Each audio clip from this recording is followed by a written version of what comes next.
Welcome, everyone, to this week's episode of the Centre for Healing podcast. Today, I'm here with Keith Hulstaert, and Keith is a meridian tapping practitioner, trained in a whole bunch of things. I'll get him to explain that in a minute.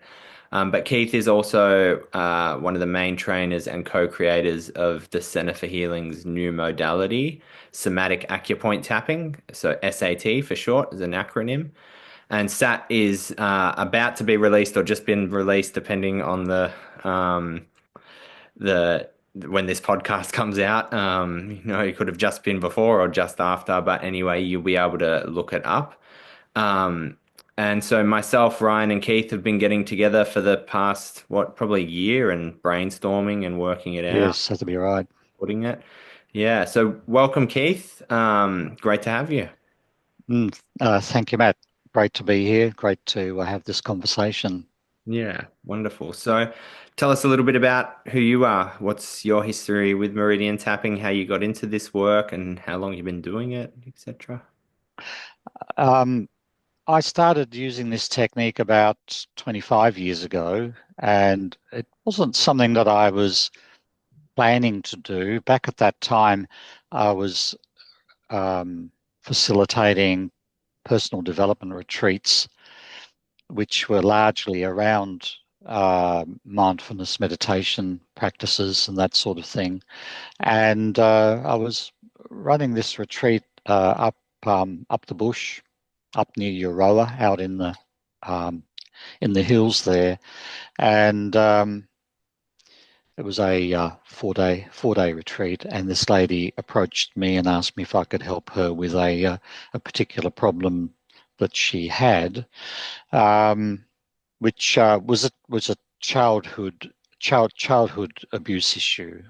And this lady would have been, I think, in her 70s. And she just said to me, Keith, she said, I've never spoken to anyone about this, but when I was 8 years old, my mother took boarders in because my dad left the family home. And one of the boarders there did things that they shouldn't do to an 8-year-old. And she said, can you help me with that? Um, so it was a very moving a moment because she hadn't ever shared it with anyone before, and even more so because I felt a bit hopeless around that because I didn't actually know how to help her. So what I said to her is, look, I don't know how to help you right now, but I'll find out how to help you, and I'll help you resolve that. And I think life is interesting. I got back to Melbourne, and the day that I got back, a colleague of mine approached me and said, Keith, you need to go and meet this fellow. His name was Paul Rayner. I don't know whether he's still um, practicing, but Paul, his surname RANA stood for Rare Australian Native Animals. He had a real passion for preservation of Australian fauna, and he changed his surname to remind him of his purpose. And he ran a full day workshop, which was to help people with terminal illness because he'd nursed his mother who was terminally ill, and he felt that the medical profession wasn't providing everything necessary. So I spent a day with him. It was a really interesting day. But during the course of that day, he showed me a video. It ran for about 2 minutes.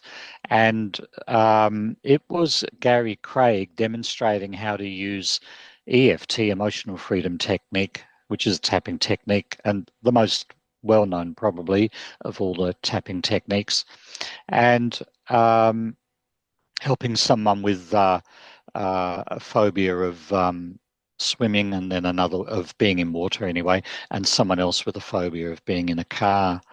And when I saw that, I thought, that's what I need to help that lady. So back at that time, so this is probably around 2000, um, Gary Craig was providing training videos on CD. You used to be able to get CD video. It wasn't very good quality, but so I ordered everything that he had at the time, and I taught myself meridian tapping, and then I worked with a few people that I knew to ensure that I was doing it right.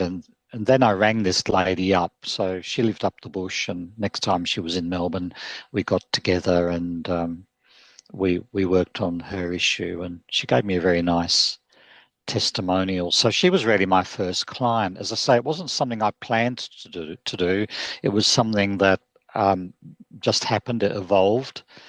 Um, from that point on, then I trained with a lady in Melbourne called Robin Wood, and she was one of the few trainers back then in Australia, and she actually trained with Gary Craig in America. And also, I trained with Dr. David Lake. He's a doctor in Sydney, and he did a lot of work together with Steve Wells from Curtin University. Curtin University is a research university. So I did a lot of work with them way back then, um, which really for me was to ensure that what I learned from the video training um, was accurate and comprehensive. And then I started teaching back at that time. So this would be early 2000s. I started teaching people how to do EFT. And I did that for quite a few years. I'd run packed workshops every 6 weeks or so back at that time. Um, and then a friend of mine who was also an EFT practitioner, brought a fellow called Robert Smith to Australia, and I guess that's the important part of this conversation, really, because what we're going to talk about is um, our own process, SAT or Somatic Acupoint Tapping, and it's derived out of all the tapping protocols, but a large part of the tapping protocol itself, we're using Robert Smith's protocol. So my friend brought Robert to Australia, and he had this technique called FasterEFT. Well, I didn't really believe that, because EFT itself was actually so quick and so thorough. I couldn't believe that anyone could do it any faster. But anyway, I went along to see Robert's training, uh, and I met with Robert, and we became quite good friends over a period of time. And I've stayed with him in Oklahoma, and he invited me to Hawaii about 10 years ago to work at Habilitat. And Habilitat is the world's most successful drug rehab. And we spent a couple of weeks there with Jeff Nash, the director of Habilitat, and I had the opportunity to work with a lot of residents in that facility and learn how to use meridian tapping to help people with addiction. So that's how I ended up getting into that addiction area. Again, that wasn't something I ever planned to do. It was something that just sort of evolved over time. Yeah, wow. So And I've been tapping for a very long time, 25 years. yeah, And currently I'm in private practice here in Melbourne. Um, and I've been in private practice for more than 20 years, well, probably close to 25 years, because I really went into practice pretty soon after I but started tapping. So that was back in 2000. But my practice has always been part-time. So I work currently 3 days a week, 2 days in the clinic and 1 day online. And that really is for my own well-being, so I don't burn myself out, because when you're doing this sort of work, it can be pretty intense. So it's always been a part-time practice for me, although my wife would disagree. She'd say I'm working full-time, but I tell people it's part-time. yeah, yeah. Just a quick question. Just coming back to addiction. Like, had you made the link at that point? Like that first lady who came to you about the childhood abuse situation, and then later addiction. Had you made the link at that point that when you were working with addiction, you were working with childhood trauma or people traumas that people had gone through? Like, did you consider addiction its own kind of thing? Well, if I'm perfectly honest about it, I hadn't made that connection. And I guess, like most people, I saw drug addiction in the stereotypical way that drug addicts were homeless on the street and that sort of thing. But when I went to Habilitat, um, I then saw the link between past trauma and addiction. And I also realized it didn't matter whether you were a doctor, a lawyer, a street sweeper, you were just as susceptible to a drug addiction, no matter what your status in society. And you could be quite functional and be working and still have quite a serious addiction. Um, or indeed, you could be on the street, so it doesn't actually exclude anybody. And I didn't really realize that until I spent that time at Habilitat in Hawaii. Yeah, yeah, yeah. Interesting. So we met what 10 years ago now. Yes, yes, yeah. When Keith met me, I was fresh out of rehab for the 17th time. Very, very unwell, like just coming at the end point of my 15-year addiction.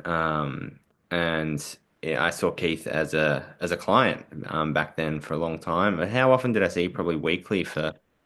Yes, we saw each other weekly for quite a period, and you were very dedicated to your recovery at the time, which is what it takes. This process works very quickly to relieve trauma, but if you want to resolve something like an addiction, you really got to work at it very consistently. And in that regard, you were a model client. So, and I think that in large part is why we managed to turn that all around together.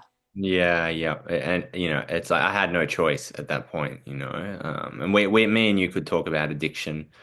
If we had recordings of all our conversations, like, many, many, many hours, we could talk about addiction. And so I don't want to spend too long on it, but, like addiction, it really does take that kind of all angles approach and dedication. It has to have the client has to have that impulse. There's no kind of quick band-aid fix. We're going to do this and you won't have an addiction anymore because if the client doesn't have that drive, like I'm going to work at this, I've had enough, then it's like anything we do gets undone outside of session.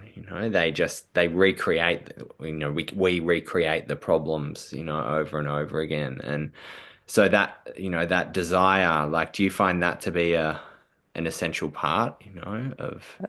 Absolutely, Matt. I think we have a problem in our society of everything's a quick fix, give me a pill to fix this problem, rather than us having to devote ourselves to something with a degree of mental and emotional rigor. And that's what's required really for recovery. No one can do it for you at the end of the day. And so many people are looking for the magic pill rather than putting in the effort that's required. Yeah, yeah. So I think you're absolutely right. And I think that's a societal problem. It is. It's not just addiction. It's where the quick fix culture, give me a Panadol and my headache goes away, a paracetamol, my headache goes away. And like, let me do something to just fix this problem, And so we want to kind of bypass the development that we have to go through, and you think about it, it's like the struggle and difficulty and will and discipline that it took for me to get clean after a, 10-year heroin addiction and 15-year addiction to everything. I say heroin addiction, but that doesn't encompass it all. Like everything I went through to get clean, it's like, yeah, that couldn't be bypassed. That built the character, it gave me all the insight and understanding. It gave me all the inner skills and inner discipline to be able to maintain the life that I've got now. If I didn't have all of that, it's like recovery would have just been on that superficial level. Yeah, I'd have to agree with you. And through our work together, you actually showed a lot of insight into what was going on for you.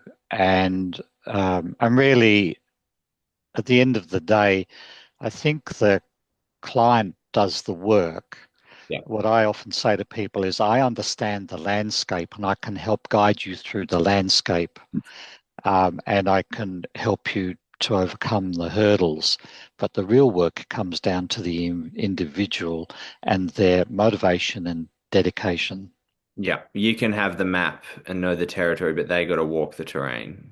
Absolutely. Yeah, it's an important thing because, like as you said, and a lot of trainings and all that, like a lot of in the healing world, it's like they it can play on that kind of magic pill, mindset. Like, oh, we'll just heal your son's addiction in a couple of sessions, or and it can pull on the heartstrings of loved ones and all that sort of stuff. But it's like the actual client themselves has to do the work, and these tools can be helpful along the way to help navigate the journey. That's how I see all our kind of trainings. They're helpful tools, like we might need a pickaxe, like to break through some bushes at different parts on the terrain, or we might need some climbing gear at another part, and so different tools can help us navigate that terrain. But anyway, like I said, we could keep talking about addiction for a long time and trauma. I know that's another one of your specialties also. A lot of what I learned about trauma actually came through you. So what is SAT and what's the point of difference, somatic acupoint tapping? Yeah, so, well, the conversation, of course, Matt, was you asked me if I would put together some training, meridian tapping training, um, that that I could teach together with you, and and what you also said there was you wanted something that was somatic. So what I needed to do then was to take really what I think is the best of the meridian tapping techniques. And I'm familiar with thought field therapy, which was created by Roger Callahan, emotional freedom technique, which was Gary Craig, um, and FasterEFT, which is Robert Smith. And then there's a whole lot of others as well, like Be Set Free Fast, and a whole number of different tapping methodologies. So the process was to say, okay, what's the best of these techniques, and how can we combine that with the somatic element, which is so important? And it's sort of full circle for me because I used to teach meditation, and I put together a teacher training program to teach people how to teach meditation Yeah. many years ago, and it's something that I've sort of left behind.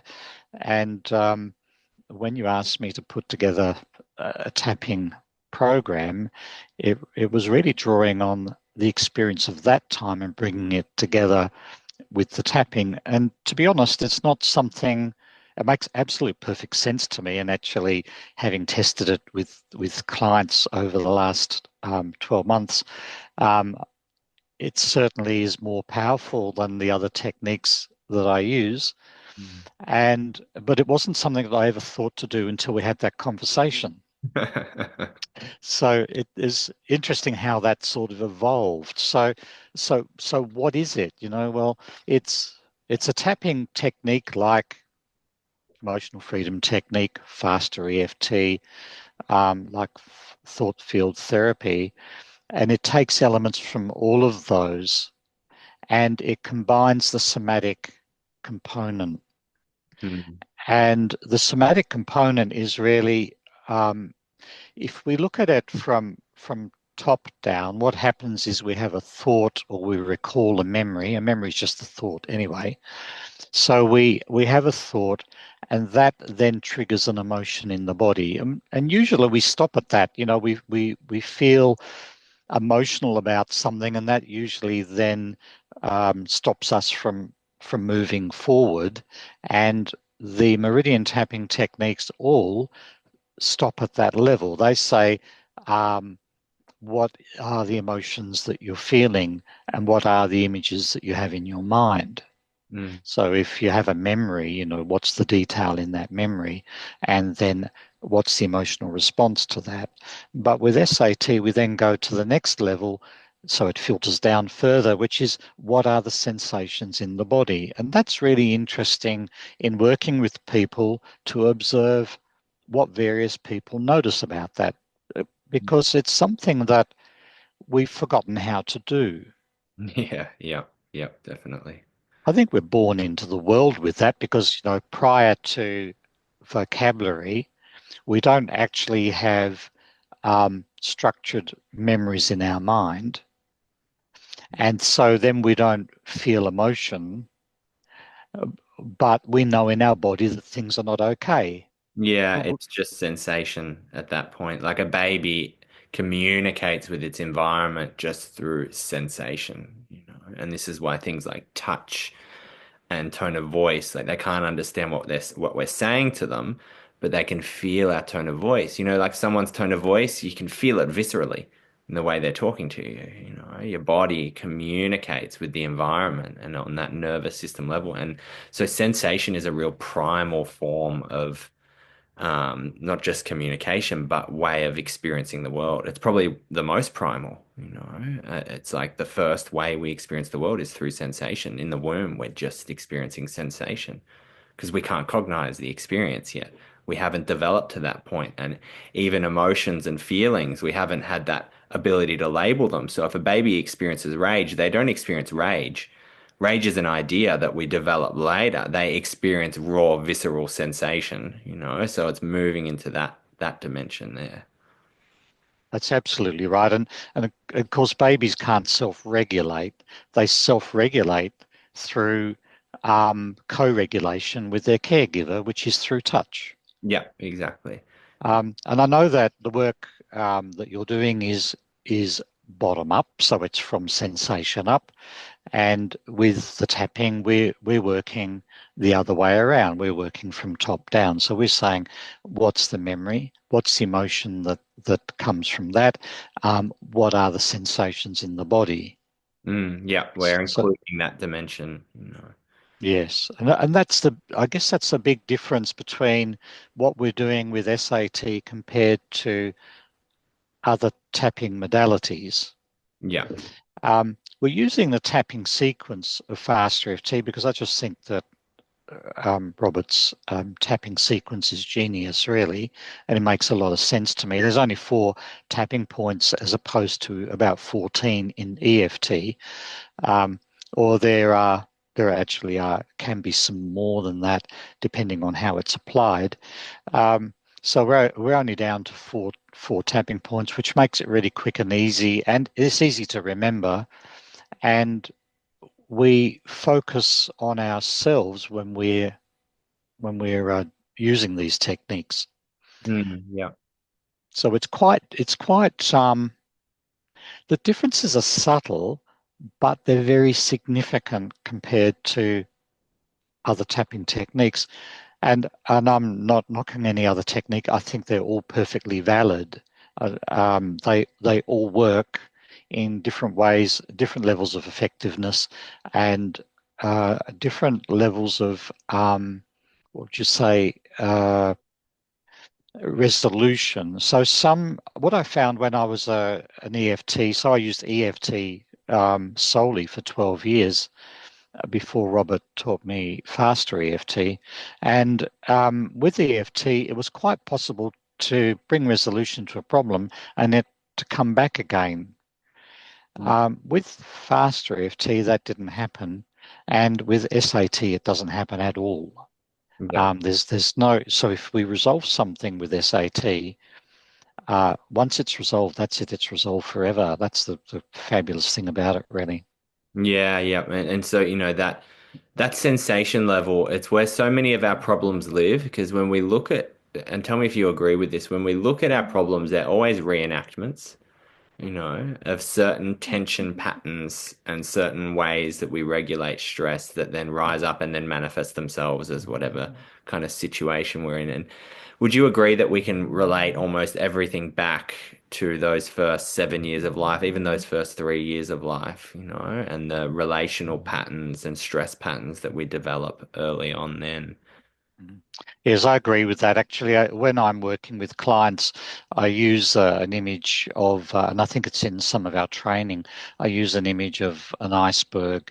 And, the top of the iceberg represents our conscious mind and the bottom represents the unconscious. And And to me, when I'm working with people, the body and the unconscious are the same thing. So in other words, sensation in the body is the unconscious mind. It's the way that the unconscious communicates to us.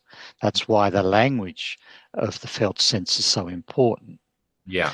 And I say to people that um, age 7 or 8 is the time when the intellect starts to develop. That's the top part of our iceberg, and that doesn't exist prior to then. Mm. The brainwave frequencies of children up to age 7 or 8 are very different to the brainwave frequency of us as adults, and they live in um, a different world, where they have imaginary friends and that sort of thing, which are real to them. And that's because of the brainwave state that they're in. But at age 7 or 8, they start to develop different brainwave frequencies, which develops the intellect. And that particular process goes on to around about age 12.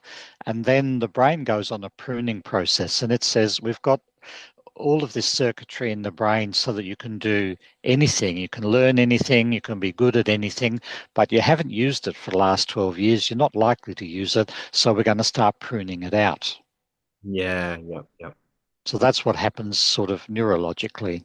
Yeah, yeah, interesting. And so, when using SAT with a client, how do you think it kind of touches on all the things that happen in those years, those developmental years? And how do you kind of tease that out? Someone comes, and I find this too, someone comes to me with a problem, and it's like we know the problem that they've got is not the actual problem.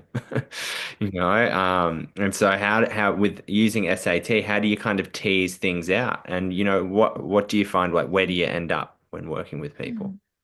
Well, I start with new clients. I ask them to write a list of their distressing memories, and that list should be like a shopping list. I don't want anyone to relive any dreadfulness from the past if they've got it. I might say, think about the first day you started school. And if that's still a problem to you today when you think about it, then what you do is you write age 5 started school. You see, I don't need to know the content to work with people largely. I just need to know where to take them. So we would have a list then of distressing events, and invariably that shows a pattern. It shows a pattern of behavior, a pattern of experience. And Peter Levine, the trauma specialist, and Bessel van der Kolk would say, what you don't resolve will turn up again later as trauma reenactment. Yeah.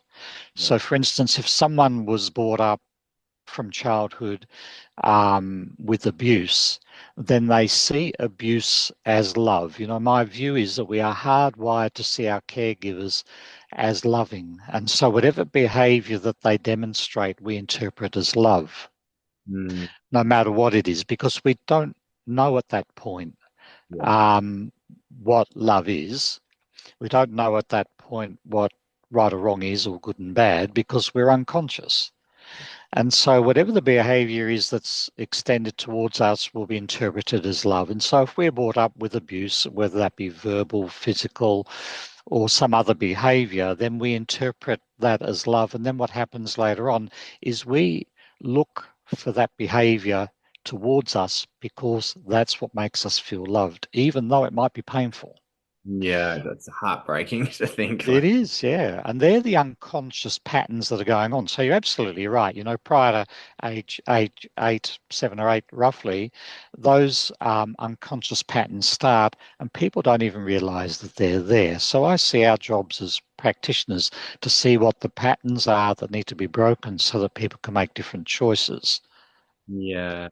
And of course, if those patterns are created prior to intellect, then it's felt sense. So if you can bring people back then to that somatic self sense, Yeah. then that's where you can change it. Yeah, yeah, for sure. And then, what I've noticed, is that we can work through something on that cognitive level and even, sometimes on the emotional level, but it can still have its roots down in that felt sense experience. And what I've noticed with a lot of people is, and myself, it's like the felt sense was so unconscious. Like I wasn't aware of it at all, what the felt sense of my body was. It's like because I think it is, quite common that we dissociate from that, especially early on, how many people really live in the feeling sensation of their body, and so like we can kind of cognitively bypass that dimension and that can be perfectly valid and we can create a kind of better life for ourselves, but for an issue to really transform it has to be transformed on all those levels and all those dimensions. What's your thoughts on that? Well, I often get clients that are stuck in their head and they want to talk through an issue. They're trying to rationalize it and make it logical, but the unconscious mind isn't logical. The unconscious mind is a mechanism that's designed to keep us emotionally and physically safe at all costs, but it doesn't have any rational way of doing that other than to say that um, uh, say a child is crawling around on the floor and they touch something hot and it hurts. Yeah. So the child learns not to touch hot things because it's going to be painful. Yeah. And so that's hardwired in the unconscious mind. It's not something that you walk around thinking about. It's just that, when you go to open the oven and pull the tray out, you know to protect your hand because it's going to hurt, but you don't really sort of think about it. You learnt it really, really early on. Mm, yeah. And and our ways of coping emotionally with situations and we learn relationship through our parents at the end of the day, and if our parents relationship is dysfunctional, well, we'll end up equally as dysfunctional, and we don't even know that we actually have the problem because it's unconscious. So, and the unconscious again is learned really early on. We learn it through the body. And so we have to have access to the body in order to make that change. So if someone comes into me and they're stuck in their head, the first thing I've got to do is keep bringing them back into their body. Yeah. Um, and and some clients that I've had that I've worked with for extended period, they start naturally to drop into the body. When I say, okay, well, what's the problem with XYZ, they'll drop into the body and they'll start explaining it from there. But when they first come to see me, they're telling me intellectually what they think happened or what started it all. And of course, they're trying to use logic to explain something that's not logical. The unconscious mind isn't logical. It makes really weird associations with things and weird decisions, which cause our behaviors to be perhaps weird as well. But it makes perfect sense to the unconscious mind. And when we understand why it's making the decisions it is in the way that it is in the form of our behaviors, then it makes perfect sense. But I once had dinner with Edward de Bono, the writer. He coined that phrase lateral thinking, Mm, and we were having this conversation about how the mind works. And he said, if you take an ant, he said he pointed at this tree outside the window. He said, if you take an ant and put it on the ground and say, I want you to climb that tree and I want you to go to that specific limb and that specific leaf on that tree, that ant's going to be wandering around for a very long time trying to find that spot. mm. He said, but if you take the ant and put it on the leaf and say, find your way down to the bottom, it's really easy. Yeah, wow, interesting. Yeah, and that's how our mind works. If we can find the unconscious connection and go from that point, we can find our way back to why we are the way we are really easily. But when we're trying to go from intellect through that feeling sense to try and find the unconscious origin, it's a minefield, really. Yeah, yeah, yeah. The unconscious is so vast, and like I resonate with what you said, working with clients, like over time, they find it easier and easier to drop into the body, into that felt sense. And I remember you used to ask me this when I was a client with you all those years ago, and I'm sure you probably still ask people, but how do you know you have a problem? And I was like, I feel it. At the start, I probably didn't feel it. I can't remember, but I definitely wouldn't have felt it. I would have just talked about it. Oh, this person, that person, this happened, blah, blah, blah. But when we know we've got a problem, it's like it's visceral. It's not just descriptions, and the visceral sense is that stored stress, the wound, the what's in the unconscious, that network, in the unconscious, that we call it the ego structure of whatever it is that's causing our suffering. And so, when we say to someone, how do we know we've got a problem? And, if we don't answer from our minds, it's like, well, I can feel it. I've got a visceral sense right here and now, and it's like that brings us back to the immediacy of now, which comes back to kind of what you were talking about, with your meditation training. And I wanted to kind of ask a few more questions about that. With the meditation training combined with tapping protocols, is that present moment experience of sensation and then the modality itself. Um, Yeah. Well, coming back to something you said there, Matt, about that feeling sense, when you first came to see me, you would have been doing anything you possibly could not to feel oh yeah. because it simply wasn't safe. Yeah. Yeah.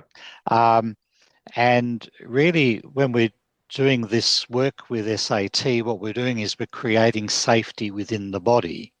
And then when we can inhabit our body safely, well, then we can resolve all the problems that are going on there. But the first thing always is how do we get safety in the body? And the somatic sense is the entry into that. And again, it's about getting someone out of their head, down into the body, down into emotion. People don't feel safe feeling emotion, let alone their their feeling sense, their somatic sense. Yeah. Yeah. Exactly. Um, and um, and actually, I said before I hadn't thought of bringing the somatic part and the tapping together, but actually, as we're having this conversation, it just occurs to me um, that when when I first learned the meridian tapping, I might have been in meditation and found something in meditation that was upsetting. And if you're a serious long-term meditator, you know that you're not sitting there in bliss the whole time. The challenges of the unconscious mind float up to the surface in meditation. And I actually, at that time, I would tap on myself in meditation. And I've actually recommended it to meditators since. If you're a meditator and things come up that are problematic, tap whilst you're in your meditative state and tap it out until it's zero and then continue with your meditation. So actually, it's not that it hadn't occurred to me, but I hadn't occurred to me in the sense of a therapeutic process. Yeah, yeah. You said that to me a long time ago, when I first started the my meditation process, and I used to do it, and it was because the way I would meditate is just observe and go into sensation, because that's taking us into the present moment, into actuality, the immediacy of now. Can start by observing the breath and go into sensation. And, like it'd be, and as you said, like, meditation isn't, we have this idea that it's like we go into some cloud of peace and our minds are quiet. The amount of people that have said to me, I can't meditate, my mind's too noisy. It's like, meditation doesn't mean your mind's quiet. It can be very, very turbulent, but it's about being present with what is, And I remember the same thing, like noticing different sensations and tensions and different things happening on that kind of level and tapping and then noticing the change, in that sensation level. So yeah, I resonate for sure. I think that's why I moved in that area of tapping at the time because I found meditation so helpful, but it's a slow process. It's Aerobic. it's very powerful, but it's a slow process, and I sort of liken it to building a brick wall. Every time you meditate, you add another brick. And every day you miss your meditation, you're removing one. So it's a cumulative process. Yeah. But with meridian tapping, you can get that same sort of healing process, largely with what's conscious, but with SAT also what's unconscious. Yeah. See, all the other modalities really are relying on um, what's conscious in order to, all the other tapping modalities is really what I mean there. All the other tapping modalities are relying on our cognition to find out what we need to work on and to change. Yeah. Yeah. But that's only part of the story. It's not the complete story. The complete story is how does that then translate into sensation in the body? Yeah. And in meditation, if we're meditating correctly, it's all about that Yeah. because the mind gets out of the way, thought gets out of the way, and we're just sitting with what we're sitting with. Yeah, is the isness. The conversation recently I had with Susanna Marie, we were talking about, the different levels like thinking, feeling, and then sensation, and then at the core of every sensation is, what the Buddha called emptiness, or, in modern day terms, quantum physics terms, the field or pure consciousness, the empty center. So at the core of sensation, through meditation, we can observe subtler and subtler layers of sensation until we hit that kind of unveiled reality, reality as it is, where everything is actually empty, empty space, spacious presence, or everything is made of pure awareness or whatever. And so meditation is like a process of eroding away, the densities and veils in front of it. But we can, along that process of meditation, we can use things like SAT, somatic acupoint tapping, because we can hit brick walls and then it can be like kind of water eroding a rock. I sit there for hours and hours with one thing, which is fine, and I think that has its benefits of developing that inner discipline and will, if we're spiritually oriented to awakening, but we can do things like tapping and it can kind of help to soften those densities along the way. So, we can use SAT as part of our spiritual practice and discipline as well. Absolutely. And I think when we're feeling and we say, well, I don't want to go to that memory because it's too painful, that's the avoidance. And SAT allows us to go to that knowing that we can relieve all the pain of that memory. Mm. And then we can engage with it in a completely different way, which is, of course, is what the meditative process is doing as well, um, but in a much slower and a very gentle way, usually, but not always. It can also trip us up. We're expecting, this nice, gentle process of unconscious healing, and then all of a sudden it throws up images. And I've known people that have had experiences in meditation that were just too scary for them, and they just gave up the meditation when actually it was a point of breakthrough, and they've missed the point of breakthrough by giving it up in the moment that they did. Yeah, yeah, yeah. And so I think like SAT could have been really helpful at that point, for them to. Absolutely, it would. Yeah. Um, so I think we've covered everything in the dot points. And how about we, get you to do an experiential demo? Because I know tapping is something we can actually do on ourselves. If we've got a full-blown issue, definitely see a practitioner or do the training. But it's something that we can do in ourselves in our daily life. I remember, when I first started working with you, I used to be tapping all the time.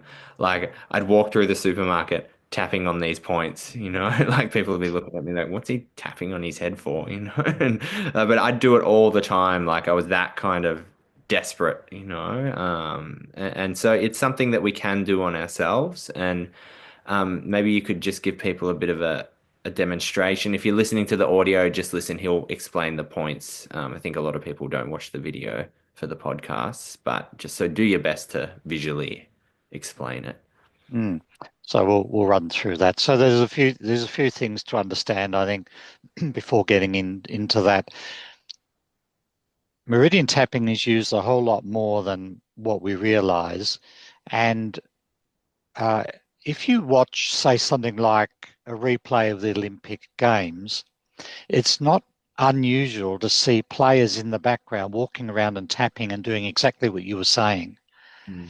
because they're tapping out their um, uh, disbelief in themselves, if you like, Yeah. um, and anything that they think that's going to get in the way of best performance, whether that be anxiety, self-doubt, um, even physical pain. You can use these processes to alleviate physical pain quite often, which you can with meditation as well. With, say, a process like Vipassana. Vipassana meditation is well known as a process for helping people to alleviate um, their distress of physical pain. So the pain itself lessens by virtue of the technique. It doesn't completely eliminate it, but it makes it tolerable, and it's just there. You're the observer of it rather than being it. Yes. And the other thing is that with, you asked earlier about traditional counselling Oh, yeah. and SAT. And so I just want to touch briefly on that as well. And I say to people when they come and see me, if you want to be a great tennis player, what do you do? Well, you practice, don't you? Now, I'm trained as a talk therapist. Um, and when we're doing talk therapy, what we're doing is we're building more neural networks to the problem. So actually, we get really good at our problem. Mm. And that's why a process like SAT is so great, because instead of talking about the problem, we tap out the negative energetic representation of the problem, and then we're not building more neural pathways to it. In other words, we're putting a roadblock up along that neural pathway so you don't go to the problem anymore. Yeah. Makes sense. Yeah. Um, so if we're working on ourselves as opposed to working with a client, so working with a client, um, I would tap on my client. Usually, there are some practitioners who prefer to get the client to tap on themselves. I like the client to be able to focus on the problem, and so I tap with them, and always ask their permission first. So, so the tapping itself, I would normally do that. But when I'm working on myself and I'm using particular wording then to help alleviate the problem, which is specific to their particular problem. If someone's feeling abandoned, then we will use words like, I release and let go of my abandonment. But if I'm feeling abandoned myself, that language isn't necessary because I'm feeling it in this moment. So if I give you an example, let's say I receive a text message and I find the text message upsetting. I don't have to go looking for the problem because I'm already feeling it right now. So that means that I can tap right now on that problem, and I don't need to worry about complicated phrases and words, which is unlike the other tapping techniques, EFT and thought field therapy and Callahan techniques in particular. They have particular phrasing, and some of that phrasing is quite complicated and hard to remember. It requires a lot of dedication to get to that point. But if you just want a quick fix on yourself, you don't have to worry about the words at all. So if I've just received a message right now and it upsets me at some level, then I can tap on myself. Now, the tapping points that we use are the eyebrow point. Now, the eyebrow point is actually the inner end of the eyebrow. So it's, here and here. And what I do is I tap with 3 fingers between the eyes, and that picks up both sides at once. Yeah.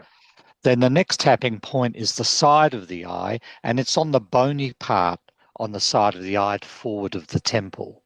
So it's on that outer eye socket, I guess you'd call it. Then the next tapping point is under the eye on the cheekbone. And then the next tapping point is, we call it the collarbone point. And to find it, what we do is we take a finger and we find the the notch at the top of the sternum, and then we put a finger each side of that, and it's about about 25, 30 millimeters either side of the sternum. There's a soft part there just below the collarbone. It's called the kidney 27 point in Chinese medicine, and that's where we store our fear. And so that's the fourth tapping point. And then we have what's called a kinesthetic anchor. And a kinesthetic anchor is we grab the wrist where we might wear a watch or a bracelet or something. We grab the wrist there. Now the actual point is the pericardium 9 meridian point in Chinese medicine, and that's actually underneath the wrist here. That right there, yes, yeah, it's under there. It's about 3 finger widths down from the crease in the wrist. Yeah, and that's the point. Yeah. So if you grab the wrist from the top, you invariably you would be able to put pressure on that particular point. Yeah. Yeah. So that's what we call the kinesthetic anchor. When you're doing that, you're getting all the meridians as well, the heart, the pericardium, the triple burner, the lung, and the large intestine, Yeah. So we're picking them all up all in the one go. Now, in EFT, you would tap on all of those fingers separately and also the back of the hand on the gamut point. But it's not necessary for SAT. We're just grabbing the wrist, which is a point that's been adopted from Robert Smith's technique. So, but how it differs though here, and this is a suggestion that I have anyone wanting to tap on themselves, is if you're going to tap on yourselves, anytime you feel good about something, grab your wrist, take a deep breath in, and let the breath go and let the wrist go at the same time.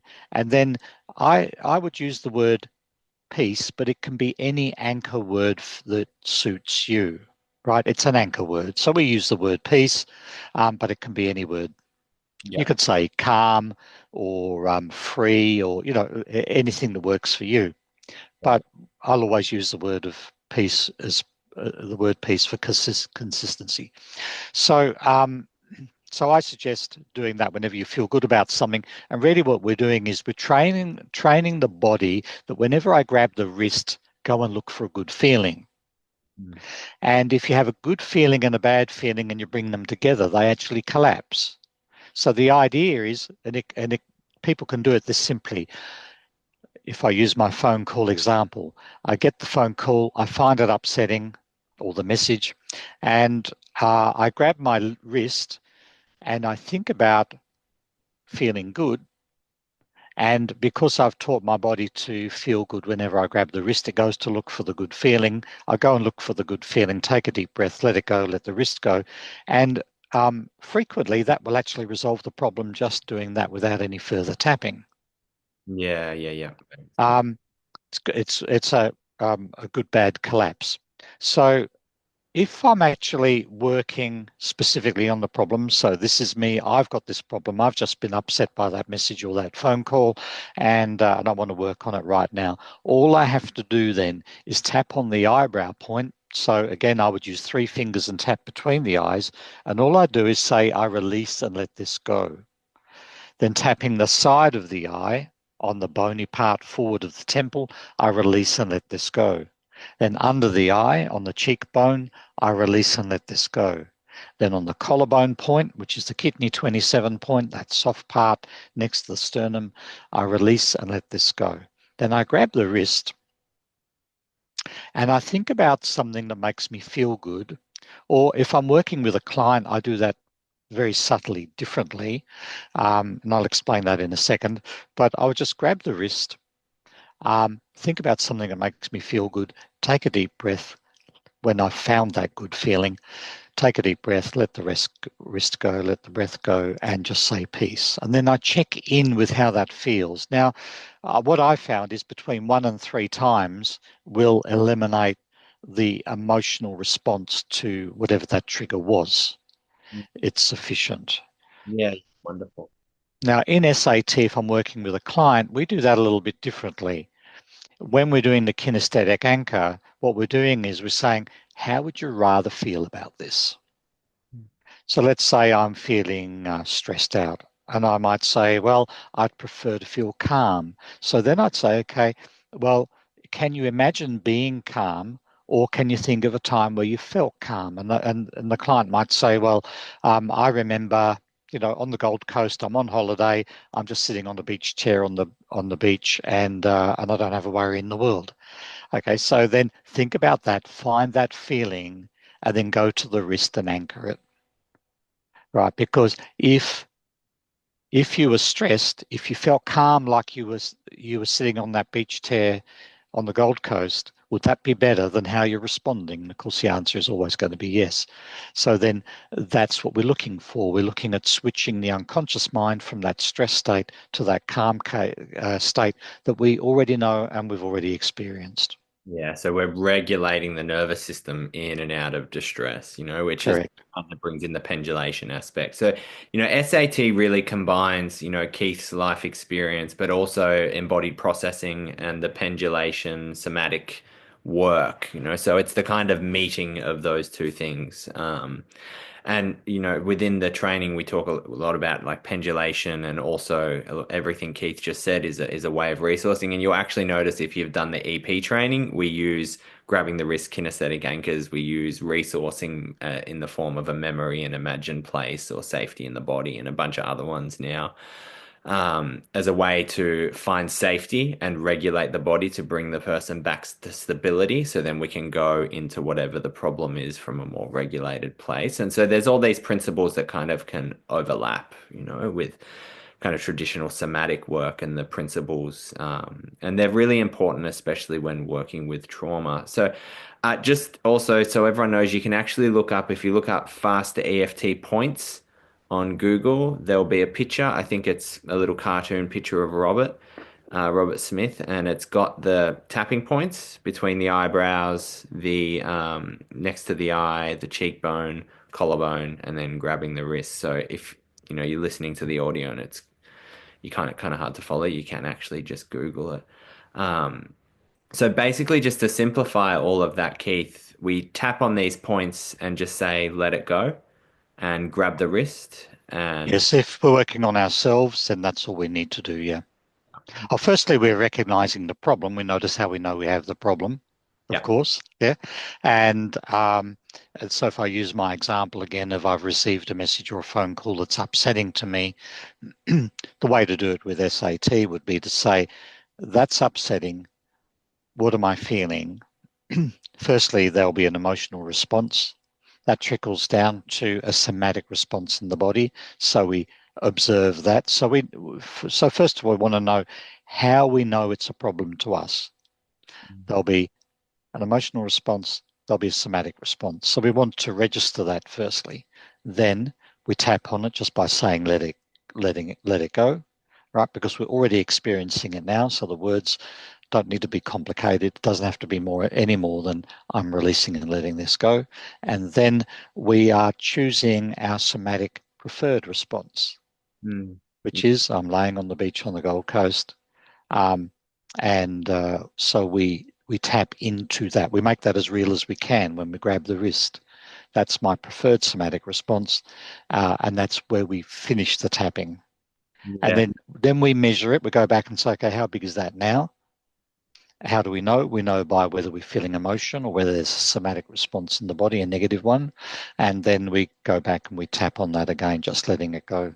yeah, wonderful. And as you're talking, and throughout the training, I was, I get this kind of blueprint in my mind of like just exactly how it works. And so the tapping itself, acts as a resource and a form of pendulation.